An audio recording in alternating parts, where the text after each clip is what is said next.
سامعین گرامی قدر،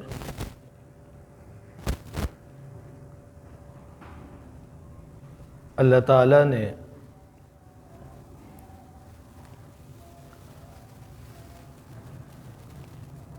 اہل تقوی کے لیے جنت کی بشارت دی ہے،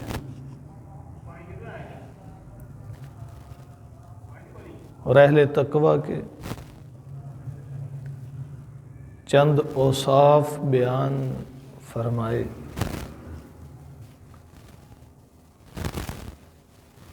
کہ جو لوگ پرہیزگار ہوتے ہیں، جو لوگ تقوی والے ہوتے ہیں، جو لوگ جنت والے ہوتے ہیں، ان کے اوصاف کیا ہیں؟ الذین ينفقون فی السراء والضراء۔ پہلا وصف بیان فرمایا کہ وہ لوگ حالت تنگی اور حالت کشادگی میں اللہ کے راستے میں خرچ کرتے رہتے ہیں۔ وہ خوشحال ہوں تب بھی خرچ کرتے ہیں، وہ پریشان حال ہوں تب بھی خرچ کرتے ہیں، ان کے پاس مال و دولت کی فراوانی ہو تب بھی خرچ کرتے ہیں، ان کے پاس مال و زر کی قلت ہو تب بھی خرچ کرتے ہیں۔ الذین ينفقون فی السراء والضراء، یہ اہل تقوی کا ایک وصف ہے، یہ پرہیزگاروں کی ایک خوبی ہے، یہ جنتیوں کی ایک نشانی ہے کہ وہ مال و دولت اللہ کے راستے میں خرچ کرتے رہتے ہیں۔ اللہ تعالیٰ کو اہل ایمان کا یہ وصف بڑا پسند ہے۔ اگر ہم قرآن مقدس میں غور کریں، وہ احکامات جو فرض اور واجب درجے کے ہیں، ان کے علاوہ جو احکامات مستحب درجے کے ہیں، جن کی قرآن مقدس میں ترغیب دی گئی ہے، تعلیم دی گئی ہے، ان میں انفاق فی سبیل اللہ سب سے مقدم ہے کہ یہ فرض بھی نہیں، واجب بھی نہیں، مستحب درجے کا ہے، لیکن سب سے زیادہ ترغیب اس کی موجود ہے۔ کہیں اہل ایمان کی صفات میں فرمایا یؤمنون بالغیب ویقیمون الصلاۃ ویؤتون الزکاۃ وینفقون فی سبیل اللہ، کہیں محض ان کے خرچ کرنے کے عمل کو بیان کیا، کہیں خرچ کرنے کی فضیلت کو بیان کیا، اس لیے کہ اللہ تعالیٰ کو مومن کا یہ عمل بڑا پسند ہے، اور اس کی متعدد مثالیں دے کر ترغیب دی گئی ہے۔ ایک جگہ فرمایا مثل الذین ينفقون اموالهم فی سبیل اللہ کمثل حبۃ انبتت 7 سنابل فی کل سنبلۃ 100 حبۃ واللہ یضاعف لمن یشاء۔ کہ ان لوگوں کی مثال جو اللہ کے راستے میں خرچ کرتے ہیں ایسے ہی ہے جیسے کوئی دانہ زمین پر ڈالیں، اس ایک دانے سے 7 بالیاں 7 پودے نکلیں اور پھر ہر بالی پر 100 دانہ ہو، کہ ایک دانہ ڈالا 7 شاخیں نکلیں، ہر شاخ پر 100 دانہ ہے، گویا ایک دانے سے 700 دانہ بنا۔ واللہ یضاعف لمن یشاء، فرمایا یہ تو ایک مثال ہے ورنہ اللہ اس سے بھی بڑھا کر دیتے ہیں۔ جتنا اخلاص ہو، جتنا اللہ کی اطاعت کا جذبہ ہو، جتنی اللہ کی رضا مقصود ہو، اتنا ہی اجر بڑھتا جائے گا۔ جیسے دانہ ڈالتے ہوئے کچھ چیزوں کو ملحوظ رکھنا ہوتا ہے کہ اگر کوئی پتھر پر دانہ ڈال کے چلا جائے تو وہ دانہ پروان نہیں چڑھتا، اس سے آگے پھل نہیں ہوتا۔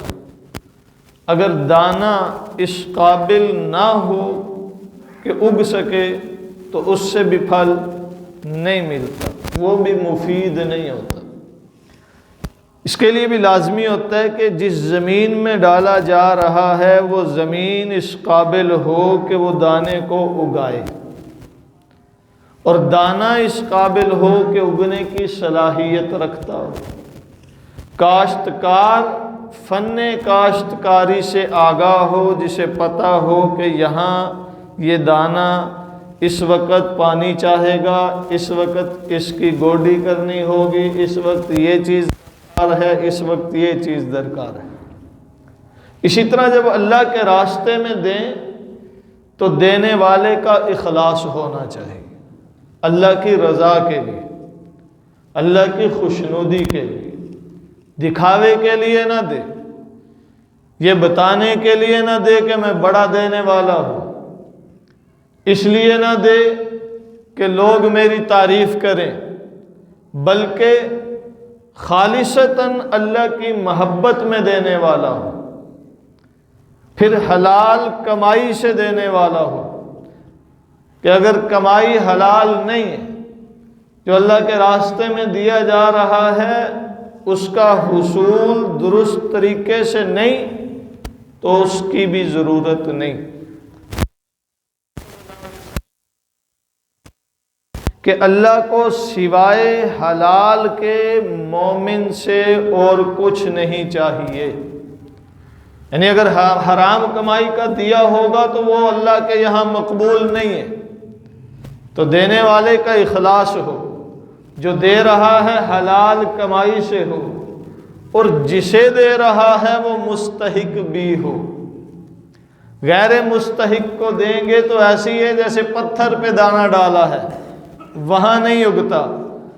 زمین اس بیج کو قبولنے کی صلاحیت رکھتی ہو، اسی طرح جو اللہ کے راستے میں دیا اس کو دے جو اس کا حقدار ہے، جو مستحق ہے۔ غیر مستحق کو دیا تو اس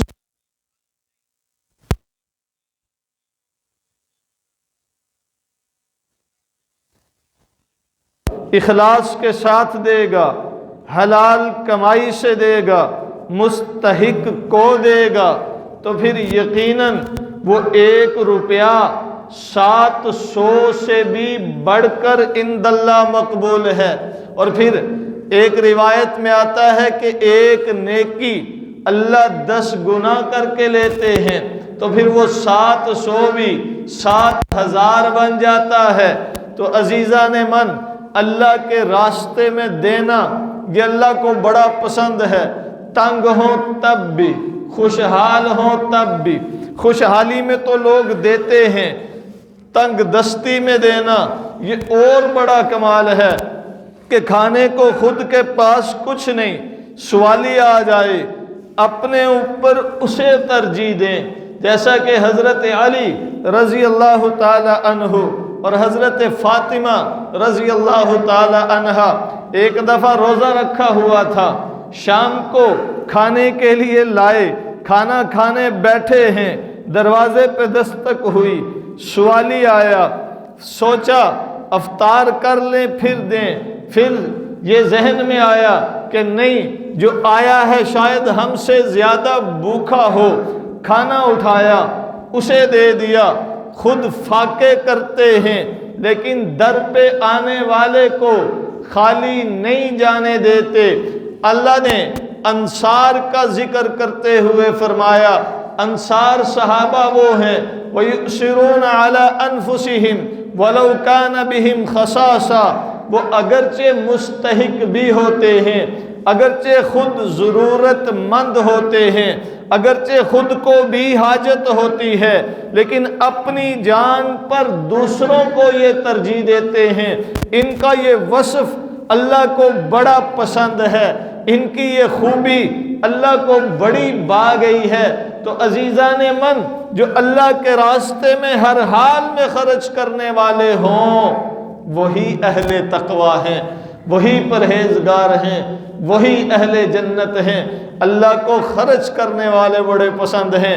فرمایا لن تنالوا البر حتى تنفقوا مما تحبون، جو تمہیں پسند ہے جب تک وہ اللہ کے راستے میں خرچ نہیں کرتے تم نیکی کے کمال کو نہیں پہنچ سکتے۔ ہم پسند کی چیزیں سنبھال کے رکھتے ہیں، جو اضافی ہوتی ہے، نکارہ ہو جاتی ہے، وہ اٹھا کے دے دیتے ہیں، سمجھتے ہیں بڑا کمال کر دیا، بڑی نیکی کر دی ہے۔ لیکن اللہ فرماتے ہیں جو تمہیں پسند ہے وہ خرچ کرو گے تو کمال نیکی کو پہنچو گے۔ لن تنالوا البر، تم نیکی کو پہنچ ہی نہیں سکتے حتی تنفقوا مما تحبون، یہاں تک کہ تم وہ خرچ نہ کر لو جو تمہیں پسند ہے۔ اور نبی کے صحابہ نے اس پر عمل کر کے دکھایا۔ حضرت ابو طلحہ رضی اللہ تعالی عنہ جب یہ آیت اتری نا تو حضور نبی مکرم صلی اللہ علیہ وسلم کے پاس آئے، یا رسول اللہ صلی اللہ علیہ وسلم، یہ جو بیر ہا والا باغ ہے نا میرا، یہ میں اللہ کے راستے میں وقف کرتا ہوں، یہ میں غریبوں میں تقسیم کر دینا چاہتا ہوں۔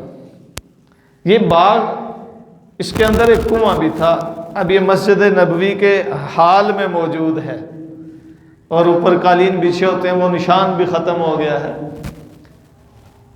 نبی مکرم صلی اللہ علیہ وسلم عموماً نماز عصر کے بعد وہاں تشریف لے جایا کرتے تھے، اور اس کا پانی بھی بڑا ٹھنڈا اور میٹھا تھا، وہ بھی نوش فرمایا کرتے تھے۔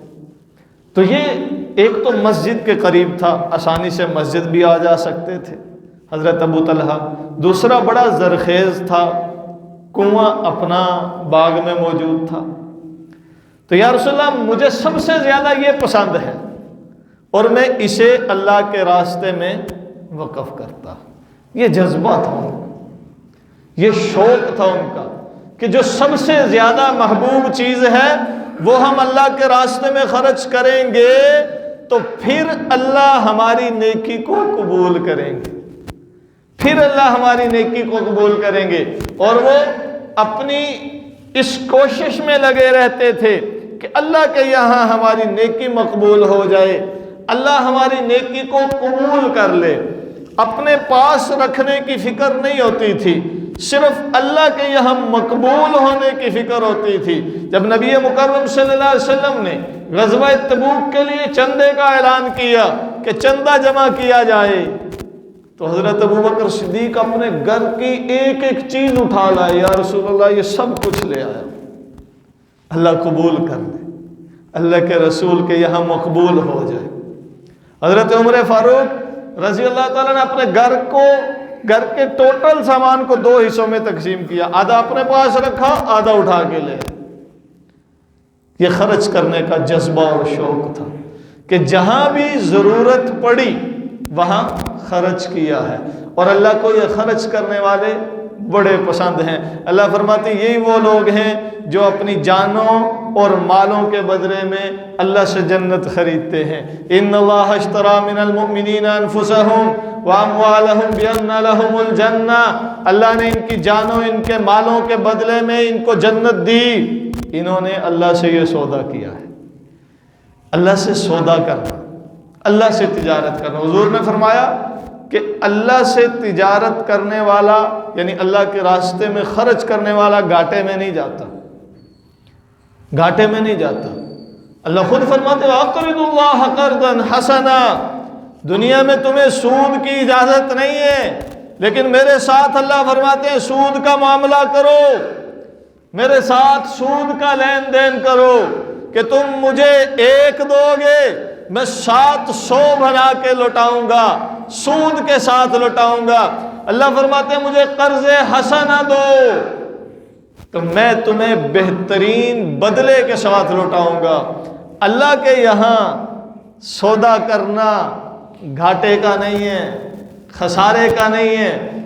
واللہ جو اللہ کے راستے میں خرچ کرتا ہے اس کا کم نہیں ہوتا، اس کو قلت نہیں ہوتی، اس کو کمی نہیں ہوتی۔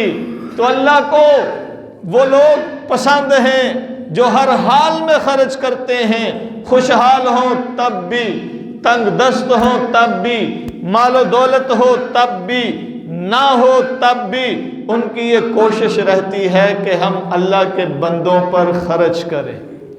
الذین ينفقون فی السراء والضراء، دوسرا وصف اہل تقوی کا، والکاظمین الغیظ، وہ اپنے غصے پر قابو کرتے ہیں۔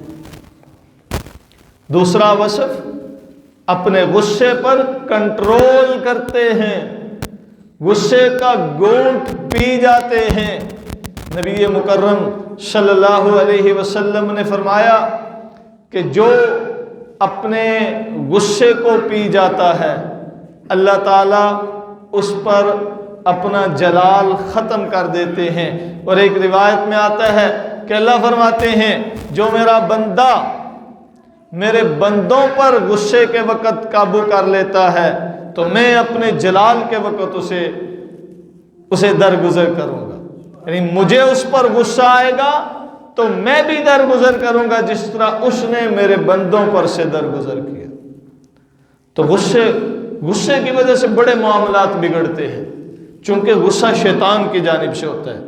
غصے میں شیطان انسان کی رگوں میں دوڑ رہا ہوتا ہے اور موقع کی تلاش میں ہوتا ہے، یہاں یہ کام ہو جائے، یہاں یہ بول جائے۔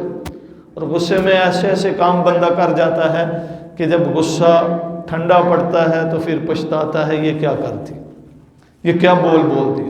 عموماً ہمارے معاشرے میں جو طلاقیں ہوتی ہیں، بھائی طلاق کیوں دی؟ غصے میں آ گئی، غصے میں آ کے دے دی۔ مولانا صاحب غصے میں طلاق دی ہو طلاق ہو جاتی ہے؟ بھائی کوئی پیار سے طلاق دیتا ہے کسی کو؟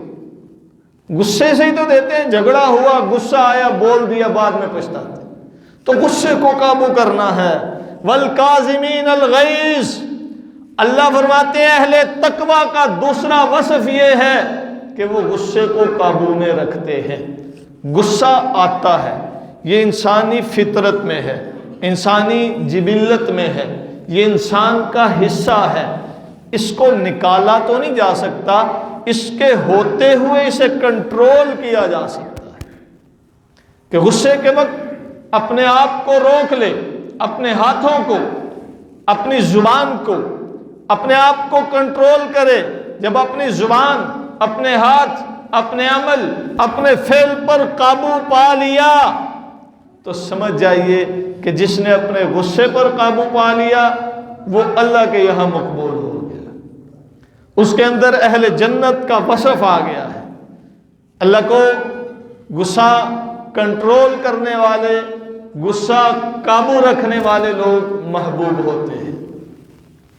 حضرت زین العابدین بن حضرت حسین رضی اللہ تعالی عنہما ایک دفعہ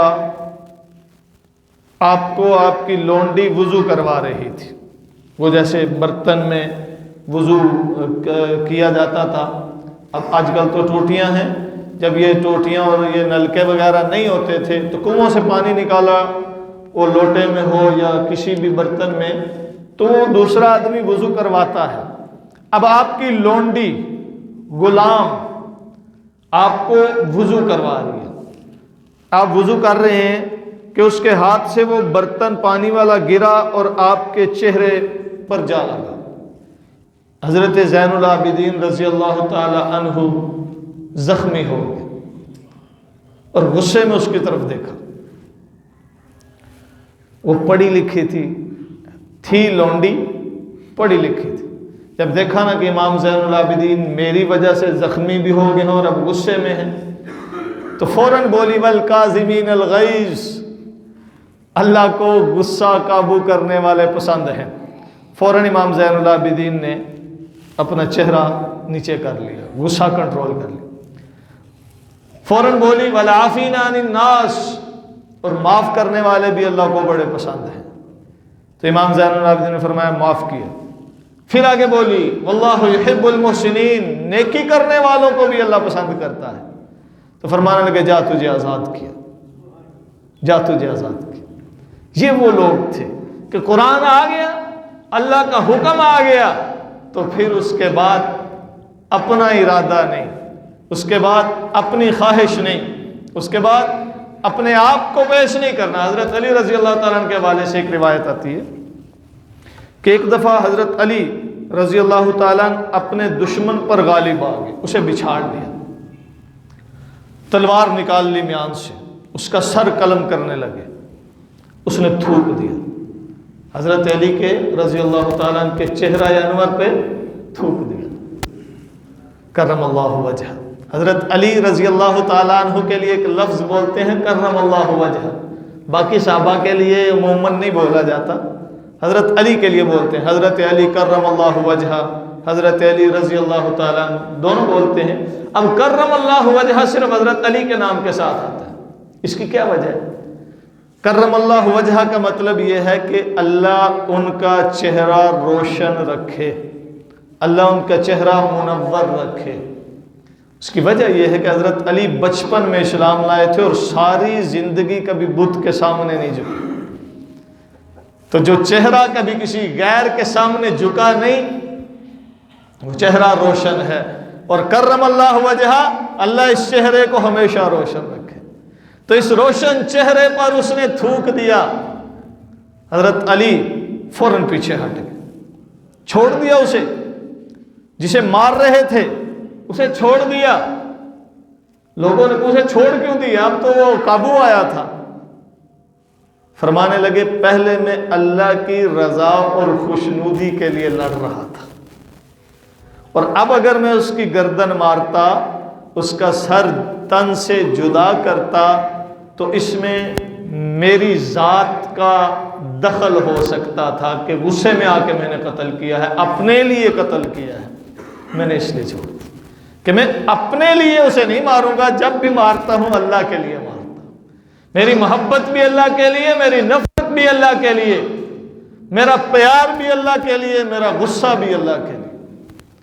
تو یہ ہے غصہ، غصے کو قابو کرنا ہے۔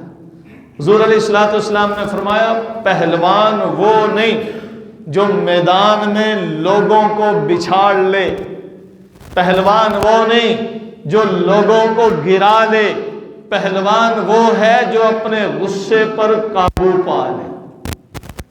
تو والکاظمین الغیظ، اپنے غصے پر قابو پاتے ہیں، والعافین عن الناس۔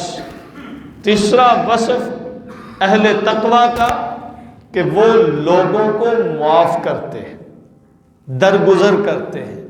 کسی سے کوئی غلطی ہو جائے تو پکڑ کے سزا دینے کے در پہ نہیں ہو جاتے۔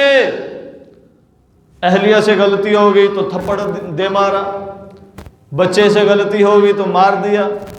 تربیت کا مقام اور ہے، جہاں ضرورت ہو تربیت کی وہاں حسب ضرورت یہ چیزیں استعمال ہو سکتی ہیں، لیکن غصے میں تربیت کی بھی اجازت نہیں ہے۔ غصے میں آگے مارا تو یہ تربیت نہیں، یہ انتقام ہے۔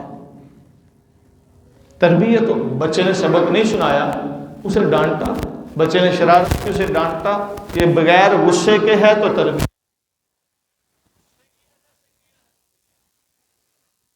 گویا کہ ایک معلم کو اجازت نہیں غصے میں کسی اسٹوڈنٹ کو، شاگرد کو، متعلم، اسی طرح گھر کے کسی بڑے فرد کو یہ اجازت نہیں غصے میں اپنے ماتحتوں کے ساتھ ظلم اور زیادتی کرے۔ ہاں، باپ تربیت کے لیے اولاد کو ڈانٹتا ہے، سزا دیتا ہے، سختی کرتا ہے، وہ اپنی جگہ، لیکن جب غصہ ہو تو پھر اسے کنٹرول میں رکھے، اور غصے کو قابو بھی کرنے کا عمل حضور علیہ السلام نے بتایا۔ فرمایا کہ جب غصہ آئے، ابو داؤد شریف کی روایت ہے کہ غصہ آئے تو کھڑے ہو تو بیٹھ جاؤ، بیٹھے ہو تو لیٹ جاؤ، اپنی کیفیت بدلو، اپنی حالت بدلو۔ اور آج سائنس بھی یہ کہتی ہے کہ جس انسان کو غصہ آئے وہ فوراً اپنے آپ کو بدلے، جس حالت میں ہے اس حالت کو، اس کیفیت کو چینج کرے، خیالات کو بدلے۔ مثلا جس شخص کی وجہ سے، جس عمل کی وجہ سے غصہ ہے، اس کو نظر انداز کرے، کچھ اور سوچے، کسی اور کو ذہن میں لائے۔ غصہ جلاتا ہے، جب اس چیز کو نظر انداز کریں گے، کسی اور کے بارے میں سوچیں گے تو آہستہ آہستہ یہ ٹھنڈا پڑ جائے گا۔ یا جو عمل کر رہے ہیں، جس مقام پر کھڑے ہیں وہاں سے چلے جائیں، یہ سائنس کہتی ہے۔ اور ہمارے نبی نے 1400 سال پہلے بتایا، غصہ آئے کھڑے ہو تو بیٹھ جاؤ، بیٹھے ہو تو لیٹ جاؤ، اپنی کیفیت چینج کرو، اپنی حالت بدلو۔ جیسے ہی حالت بدلو گے تو شیطان کے ہتھیار کمزور پڑ جائیں گے۔ تو غصے کے وقت سزا بھی نہیں دینی، والعافین عن الناس، کسی سے غلطی ہو معاف کر دو۔ تم اہل دنیا کو معاف کرو گے، اللہ تمہیں معاف کرے گا۔ جو اللہ کے بندوں کو معاف کرتا ہے، اللہ انہیں معاف کرتا ہے۔ بھلا یہ کیسے ہو سکتا ہے؟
سارے دن کے معاملات اللہ کی عبادت کرتے ہوئے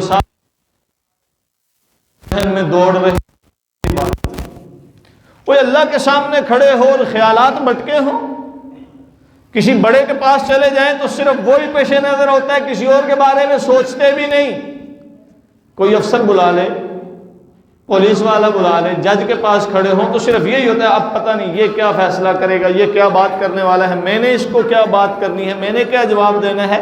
وہاں ہماتن گوش ہوتے ہیں اور مکمل توجہ اور انہماک اس کی طرف ہوتا ہے۔ تو جب اللہ کے روبرو کھڑے ہوں، اللہ کے دربار میں اللہ کے سامنے کھڑے ہوں تو خیالات بھٹک رہے ہوں۔ جیسے ایک امام صاحب نے نماز پڑھائی تو 3 رکعت پڑھا دی زور کی، 4 کے بجائے 3 رکعت پڑھا دی۔